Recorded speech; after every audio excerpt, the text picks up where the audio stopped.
بسم الله والحمد لله والصلاة والسلام على رسول الله. اما بعد، السلام علیکم و رحمت الله و برکاته.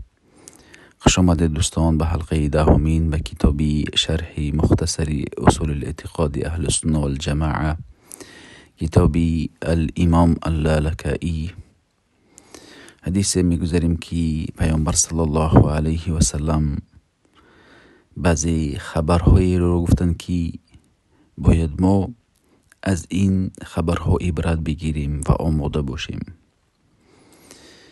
این حدیث رو انس ابن مالک، ابو امامه و عبدالله ابن عمرو ابن عاص میگویند و اینچنین معاویه و ابو هریره روایت کردند با جمعی این طرق هایی که حدیث این رو یعنی حدیثی حسن می باشد.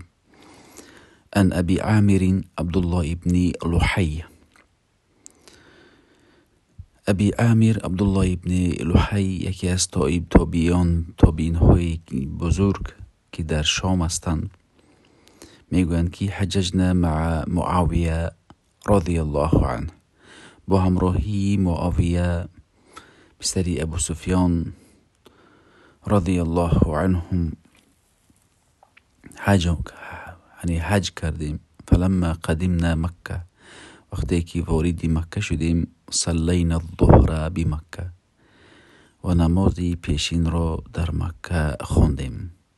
ثم قام فقال، سپس معاویه رضی الله عنه از جایشان بلند شدند که در زمان بعد یعنی در زمان خلافتی معاویه می باشد.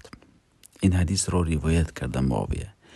گفتند ان رسول الله صلی الله علیه و سلم قال ان اهل الكتاب افترقوا على 72 مله. گفتند که اهل کتاب یعنی یهود و نصرانی ها به 72 گروه تقسیم شدند.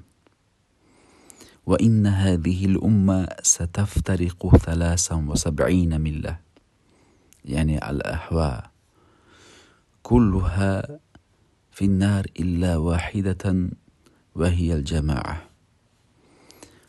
پیامبر صلی الله علیه و سلم گفتند که امت من به 73 گروه تقسیم می شوند، همهشان در آتش جهنم هستند مگرم یک گروه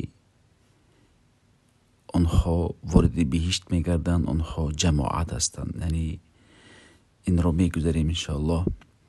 در این حدیث پیامبر صلی الله علیه و سلم از خبرهای ماضی گذشته که یهود و نصرانی ها چگونه گمراه شدند با سبب های اختلاف، با سبب هایی که پایبند نبودند به گفت پیامبرشان، یعنی آنها به گروه تقسیم شدند و به 72 گروه تقسیم شدند. و پیامبر صلی الله علیه و سلم نیز خبر دادند که شما امتی من نیز در آینده همچنان فکرها و اعتقادها و گروه‌های گمراه میبرایند. ستفترق 73 مله. یعنی پیامبر صلی الله علیه و سلم خبر داده ایستادند.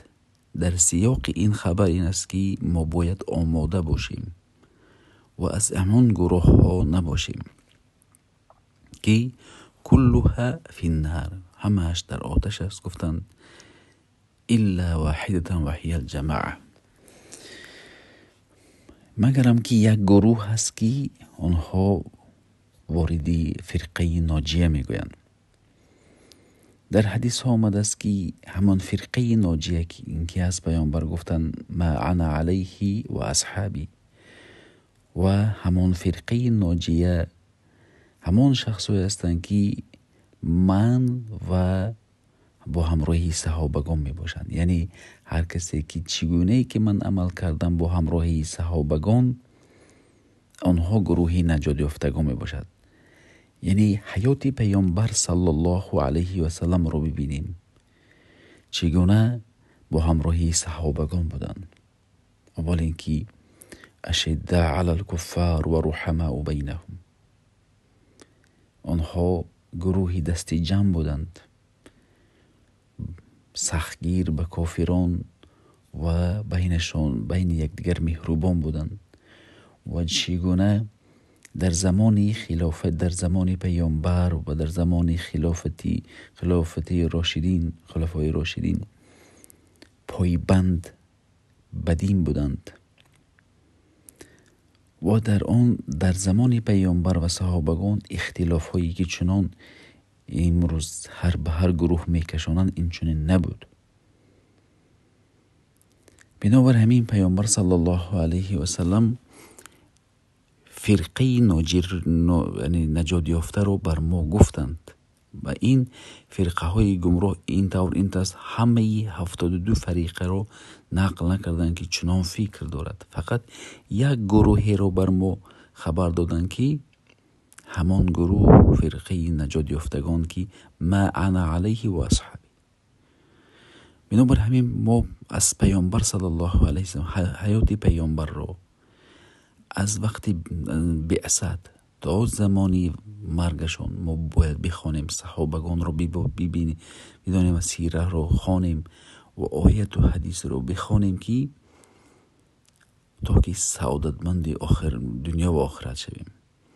یکمین گروهی گمراه برآمد این خوارج که در زمان پیامبر یک خروج کرده بود، سپس از نسل این پیروای او چنان گروهی برآمد که صحابگان رو خونشان رو حلال دانست، عثمان رو به قتل برسانید، علی رضی الله عنه رو به قتل برسانید و چند صحابگان رو بیرحمانه به قتل رسانید که آنها با کلمه گفتند که حکم نیست مگر هم حکم الله، با این کلمه سر برداشتند که در حالی که بهترین کلام الله رو کی بهتر میفهمد؟ اول اینکه صحابگان پس از پیامبر و عثمان رو تهمت کردند و جمع شدند و به قتل رسانیدند.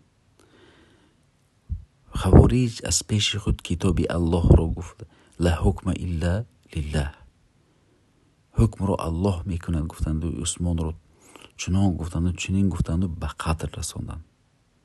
و سپس پس از این قدریه و دیگر معتزله و گروه ها برآمد که پیامبر صلی الله علیه و سلم بر ما خبر دادند که این فرقه ناجی رو شما پایبند باشید. الله نیز میگوید فإن تنازعتم فی شیء فردوه الی الله و رسول، وقتی که شما اختلاف کردید، نزاع کردید، به کتاب الله و رسول برگردید با فهمی امتها. و سپس این فرقه ناجی رو در دیگر حدیث آمده است که این فرقه ناجیه همان علماهای اهل علم ربانی. میبینیم در این زمان اگر خواهید که شما فتنه رو بفهمید، یک سخنی میبراید که شما رو امروز مرتد و کافر بعضی شخص ها خبر آمدن که کافر است، مشرک است میگویند. آیا همان شخص اهل علم است؟ اگر اهل علم است، آیا دیگر اهل علم در این گپ، در این سخنی که میگوید به این مشارکت میکند؟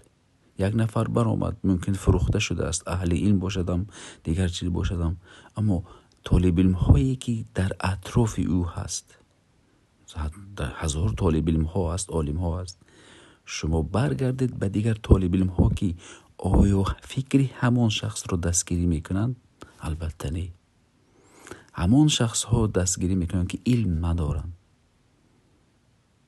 در این وقت میفهمیم که این سخنهای گمراهی باطل را زده ایستاده است. نه اینکه مثلا کسرت عدد طایفه هایی که علم ندارند دستی جمع بسیار هستند، اما آنها در حق باشند. اهل علم برگردید. بنابر همین وقتی که در این زمان با عالم های ربانی یک فکری خطایی برآمد، ما باید به عالم های ربانی برگردیم، طالب علم ها برگردیم، آیا این فکر رو مثلا دستگیری کنیم یا نکنیم، بپرسیم، دلیلش رو بپرسیم. امروز بسیاری از مردم مثل یهود و نصرانی شده هستند که همون در یهود و نصرانی ها به عالم های خود، یعنی عالم های خود رو مثل پر الله خواندند. اتخذوا اربابهم و احبارهم رهبانا.